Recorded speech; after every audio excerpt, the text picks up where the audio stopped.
Hey, what's up guys, Stan here, and this is week 26, book 26, and this week's book is Tribes by Seth Godin. Now, this book here is a fantastic little book about leadership and following your passion. And it doesn't take very long to read. I read it probably 3 times this year actually, because there's so much jam-packed into this one little tiny book.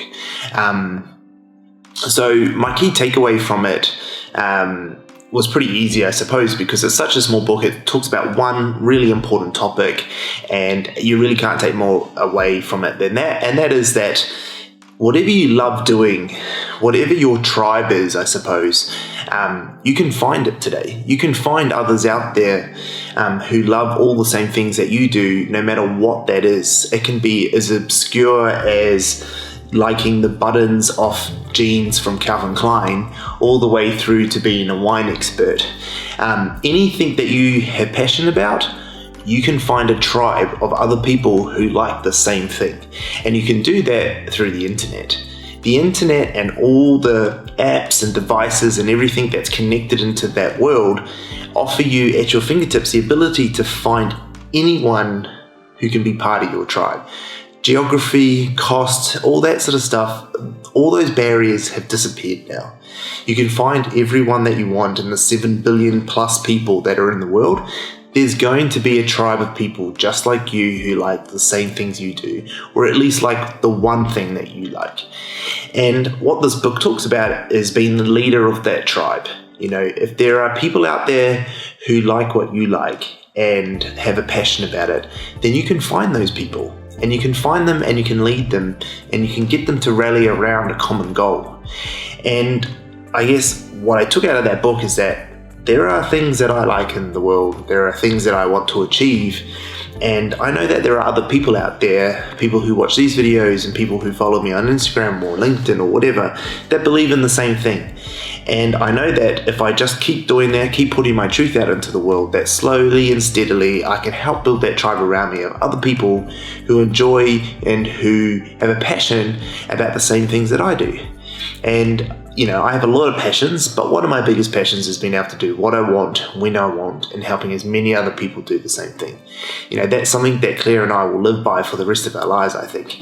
And by having access to the internet and to social medias and to all the other tools that we have at our fingertips, I'm able to go out and find those people in a way that I could never have done 30 years ago, you know. So I'm so lucky coming up as a Gen Y, coming from this pre-internet world and living through the whole process and watching it all unfold until this now, you know, postmodern world almost that we live in, with everything available at our fingertips, because it's given me this knowledge and understanding of how, I guess, how huge this opportunity is, you know. And when I really think about it, I have access to every single person I could ever want to find in the world. And hopefully I have the leadership and enough of a passion to encourage other people to come on that journey with me.